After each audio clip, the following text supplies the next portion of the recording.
I guess it would have been smart to like pick out quizzes before filming this video instead of just Googling things, but here we are.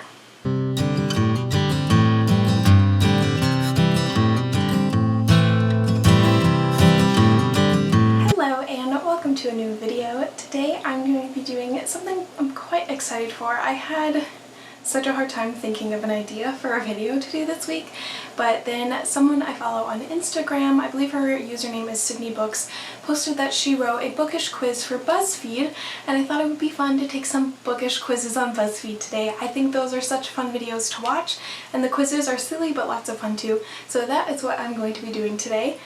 And I even put on my new Just One More Chapter book from Etsy in celebration, I guess, of this video, and I just really like this shirt.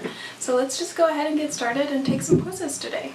So this first quiz is made by Sydney Books, and it is what 2020 YA romance should you read this summer? And I have been loving reading romance books lately, so this should be fun. The first question is choose a trope, and the options are summer love, second chance romance, love triangle, friends to lovers, or enemies to lover. I'm going to go with enemies to lovers because those are definitely some of my favorite romance books. Pick a setting. The South, Seattle, East Coast, small town USA, or Australia. I really don't pay attention to setting too much in books, but I'm going to go with Seattle? I don't know. What level of swoon are you looking for on a scale from 1 to 5? 1 is awkward first love. 5 is taking those big steps. 3, swoony flashbacks throughout to tide you over. 2, just kiss already. Or 4, romantic crescendo. I don't know. I'm gonna go with 4. That sounds good. Plan a date is the next question. Hitting up local eateries, bonfire at the beach, scavenger hunt or game night, movie night or concert. In a book, I think the most interesting could maybe be, I don't know, actually I'm gonna go with hitting up local eateries because I love when they go to like little dessert places and stuff. That's happening in the book I'm reading right now. I love it. Choose a song. Ultimate from the Freaky Friday soundtrack. I don't know that song. Roller Coaster by the Bleachers. I don't know that song. Oh, there's Cornelia Street by Taylor Swift. Obviously going with that one. Pick a random object. Sunglasses, a basketball, a book, comic book, pizza, or a Ferris wheel. Well, obviously a book. And lastly, how much do you want to cry? Yeah, only tears of laughter. When I'm reading a romance book, I usually don't want it to be sad, so. The recommendation I got is Today, Tonight, Tomorrow by Rachel Lynn Solomon. It's a fast-paced and swoony romance set in 24 hours on the last day of senior year. I do really like when books have that like limited time. It makes it for a really interesting story. Roan and Neil have been rivals since freshman year of high school, and the senior scavenger hunt is her last chance to beat him once and for all. But what happens when she realizes all this rivalry might be hiding what they're actually feeling for each other? That actually sounds really cute.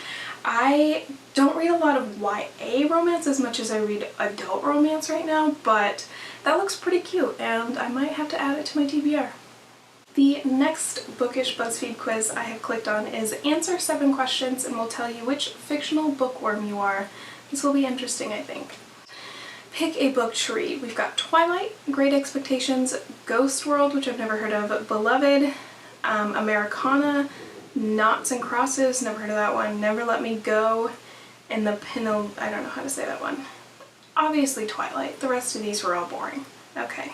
The second question is pick somewhere to read. In my bedroom, at work, at a bookstore, at the park, in a library, under my blankets, on the bus, or anywhere.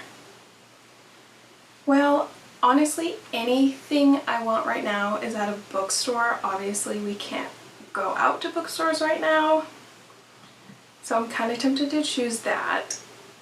But the library would be really nice too, but they're also closed.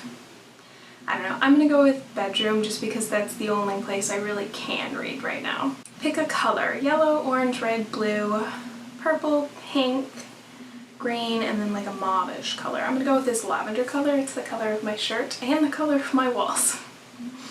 Pick a song. There She Goes. No. Send Me On My Way. I don't know that song.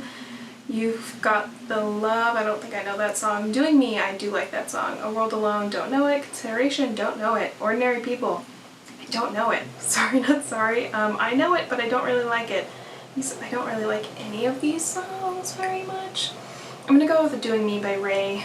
I don't know if it's Ray Black or Ray BLK, but I do like that song. I'm just revealing to the world that I don't listen to music. What is your dream job? Journalist, teacher, entrepreneur, musician, engineer, bookstore owner, PR consultant, or diplomat? Well, my dream job is a nurse, but that's not here, so I'm gonna go with bookstore owner, just because I do love bookstores. How do you keep track of what last page you were on? Obviously use a bookmark, write it down, just guess where I stopped reading, dog ear the page. I don't hate dog earing, I don't do it very often, but it's not evil. People just need to calm down. I leave it open somewhere, I only stop once I get to the end of the chapter, I don't stop reading, or I never forget. Obviously use a bookmark. I own so many bookmarks, why not use them? Choose somewhere to live. London, New York, San Francisco, Paris, Sydney, Toronto, Hong Kong, or Washington. Actually from these options I think I'm gonna go with San Francisco because the book I'm reading right now, Party of Two by Jasmine Gilroy, that has some stuff like in California, and I just think San Francisco and like that sort of California vibe would be really cool. Oh, my answer is Hermione. It says you're smart, driven, proud of your abilities, and not afraid to let anyone know it. You read for pleasure as much as you do to learn. Just like anything else in life, you go above and beyond when it comes to reading, spending hours not just with fiction, but also biographies and nonfiction guides. I love that answer. Hermione is probably my absolute favorite character ever. Is that a thing? So that was a really good result, and I'm very happy with it. Let's move on to the next quiz. Here's a fun one. This is from last weekend. Which new book should you read over the long weekend? It's not a long weekend this weekend, but it's quarantine, which is just basically a really long weekend, right? Choose a fandom. I can't do this, okay? Sherlock, BTS I'm not in, Supernatural, Marvel, Liverpool, I don't even know, it's football, so it's like soccer, or Disney. I cannot choose between Sherlock, Supernatural, and Disney, and Marvel, but really, if we're choosing a fandom, less than necessarily just the material, I'm gonna go with Supernatural because like the Espion family is just like nothing else I've ever been a part of, and I really, really love it. Choose a destination. Mexico, New Orleans, the Hamptons, Ghana, London, Ireland. I'm gonna go with Ireland. I've always really, really wanted to go there. Choose a TV show. Nancy Drew. Didn't even know they made that into a TV show. Okay. The Witcher. Haven't seen it. The Leftovers. Never heard of it. The Haunting of Hill House. The trailer looked scary, so I don't want to watch it. Charmed or Insecure, which I've also never heard of. This is just, I only rewatch TV shows, okay? I'm gonna go with Charmed, even though this is the new one, not even the original, but it's the only show I could see myself watching on this list, so. Choose a job. Private investigator, lawyer, cult leader, gonna go ahead and cross that one off right away. Software engineer, photographer, or line cook. I guess from this list I'm gonna go with photographer. I don't really like any of these ones, but. Choose a book. Murder on the Orient Express, which I believe I finally unhauled because realistically I'm never going to get to it. Leah on the Offbeat, To All the Boys I Loved Before, Pisces, The Royal We, or We Have Always Lived in the Castle. Obviously To All the Boys I Loved Before by Jenny Han, one of my all-time favorites. Choose a nemesis. The Paparazzi, a literal demon, Twitter trolls, the popular kids, Jack the Ripper, or yourself. Jack the Ripper, man. There's nothing cooler than that story. I mean, it's terrible, but I love it. Choose your ideal 4th of July plans. Taking a bath, going dancing, takeout and weed, that's a no. Catching up on work, making art, chilling with friends. Taking a bath. There's nothing more relaxing than a bubble bath. Okay, the recommendation I got is A Song Below Water by Bethany C. Morrow. It is set in a mostly white community of Portland, Oregon. Tavia is a siren, oh, I'm already here for it, who must hide her powers as her society is determined to keep her kind under lock and key. Everything seems okay as long as her best friend Effie is by her side, but tensions begin to run high when the aftermath of a siren murder trial rocks the nation. Oh, sirens are like real, everyone, okay. and Tavia accidentally lets out her magical voice at a police stop. With a unique premise that explores systematic racism, Morrow knocks this one out of the park. Oh, I'm sold. I want to read this. If the library has it, I will be renting it. It looks really good. Beautiful cover. And I've never read a book, I think, with like sirens as the main character. That's a lie. I read The Siren by Kira Cass, but that sounds so cool. Sorry if you can hear the like water running in the other room. I don't know if the microphone is going to be picking that up. I also don't know if this microphone does anything. Let me know if my video sounds good. I don't know. I'm not super technological when it comes to this camera stuff, so I'm just trying my best. This one is, I bet you can't identify these iconic teen books by their most popular quote. I did a video where I tried to guess books on the first line and sucked at that, but maybe I'll be good at this if it's not the first line, just a very famous quote. And let's be real, I've read, I feel like, all iconic teen books, so let's see. The first one I already know. It does not do to dwell on dreams and forget to live, and that is Harry Potter and the Sorcerer's Stone. Dumbledore says it at the end. It's one of my absolute favorite quotes from the series. The second one, you don't forget the face of the person who was your last hope. I am pretty sure that is The Hunger Games. I think Katniss said that about Peeta. Correct. Okay. The next one, Thomas Edison's last words were, "It's very beautiful over there. I don't know where there is, but I believe it's somewhere and I hope it's beautiful." Dude, I don't know. I haven't read Looking for Alaska, and that's one of the options. And then all these other ones I read like 4 or 5 years ago. I'm gonna guess it's If I Stay, because that one does deal with death a little bit, and this kind of sounds like a quote about death. I was wrong. See, I was Looking for Alaska, and that's like one of the big famous books I have not read. Oh, a classic. And third, I was unconditionally and irrevocably in love with him, which I butchered that pronunciation. That's Twilight, obviously. Correct. If my life is going to mean anything, I have to live it myself. I have not read The Princess Diaries, I don't think, and that quote's not in the movie. It's not The Lightning Thief, and I don't think it's The Book Thief. If it's The Book Thief, I'm going to feel really stupid. I don't know, I'm going to guess The Fault in Our Stars, even though I don't think it's true. It's The Lightning Thief? When does Percy say that? That is way too deep of a quote for Percy Jackson to say. I would not have guessed that. That does not sound like Percy, and I would argue that is not a famous quote from the Percy Jackson series. The best one is, "Look, I didn't ask to be a demigod." I mean, there's nothing better than that line. Blank was right. She never looked nice. She looked like art, and art wasn't supposed to look nice. It was supposed to make you feel something. It's not Twilight, and I've never read Angus Thongs and Full Frontal Snogging. I feel like that sounds vaguely familiar, but that title definitely makes me want to not read it. I think this is Eleanor and Park. I was right. That's being made into a movie. Becoming fearless isn't the point. That's impossible. It's learning how to control your fear and how to be free from it. That fear, it's Divergent. I was right. I only ever read Divergent. I didn't read the other ones. So this is my life, and I want you to know that I'm both happy and sad, and I'm still trying to figure out how that could be. That's The Perks of Being a Wallflower. That's at the very end. I haven't read that in a long time, but you just know that's The Perks of Being a Wallflower. People really are like house. I think that's supposed to say houses, with vast rooms and tiny windows, and maybe it's a good thing the way we never stop surprising each other.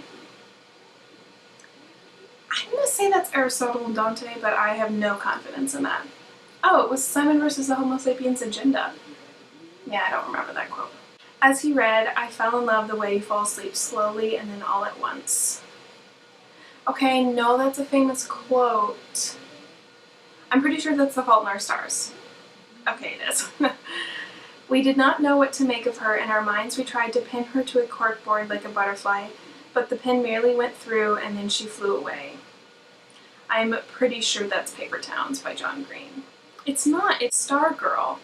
I read Stargirl in probably the 3rd grade, so I cannot be blamed for not remembering that quote. Really long quiz. Have you fallen in love with the wrong person yet? Unfortunately, Lady of the Haven, my one true love remains myself. That is definitely Jace, so it is City of Bones. Oh, I love that quote.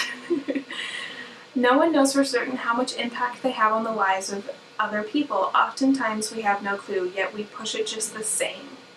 I think that's 13 Reasons Why, which I have read, but I hated every single word of it. I was right. Okay. I got 9 out of 13, which is not bad. I am a certified YA expert. Okay, one last quiz just because I have really been in the mood for some Pride and Prejudice. So this literary quiz will tell you which Pride and Prejudice character you are. The first question, pick an estate to live on, and we've got some pictures here. They're all gorgeous, and I would live in any of these places. I'm going to go with the stone one in the bottom right corner because it's so gorgeous. Pick something that makes you an accomplished woman. Knowledge of modern languages, knowledge of drawing, dancing, music and singing, a good air and manner of walking, a good tone of voice. I'm going to go with modern languages. Pick a literary insult. This is a fun question. If you will forgive me for being personal, I do not like your face from Murder on the Orient Express. I never saw anybody take so long to dress and with such little result from the importance of being earnest. It was a delightful visit, perfect in being much too short, by Jane Austen from Emma. I misjudged you. You're not a moron. You're only a case of arrested development, by Ernest Hemingway. A prig is a fellow who always makes you a present of his opinions, from Middlemarch, or My Dear, I Don't Give a Damn, from Gone with the Wind. I'm going with that last one. I've never read Gone with the Wind, but that is just a brilliant quote. Pick a Jane Austen book. Persuasion, Emma, Mansfield Park, Northanger Abbey, Sense and Sensibility, or Pride and Prejudice. My favorite Jane Austen books are Pride and Prejudice and Sense and Sensibility, but Pride and Prejudice still takes the #1 spot. Now pick a place to read it, and we've got some pictures. I would read any of these places. I'm gonna go with this nice little garden view. It's very pretty. There's a coffee mug and a blanket. It looks lovely. Finally, pick a ribbon. We've got red, gold, pink, green, dark green, and silver. I am going to go with this light pink one because I love that color. My Pride and Prejudice characters are Mr. Bingley and Jane Bennet. I'm okay with that. I love them both. It says, you're the most good-natured, positive, and charming person you know. You emit a warm ray of sunshine into every room you walk into, and people love you for it. That was an adorable quiz. So those are just a couple bookish quizzes. I thought this would just be a fun little video. I didn't have really any other ideas, so I still hope you enjoyed this one. Do you like to take bookish quizzes on Buzzfeed? Because I spend probably too much time doing things like this. I just think Buzzfeed quizzes are so silly and fun, and I have a good time doing it. So I hope you enjoyed this video. Like, share, subscribe, and all that fun stuff, and I will talk to you guys next time. Bye!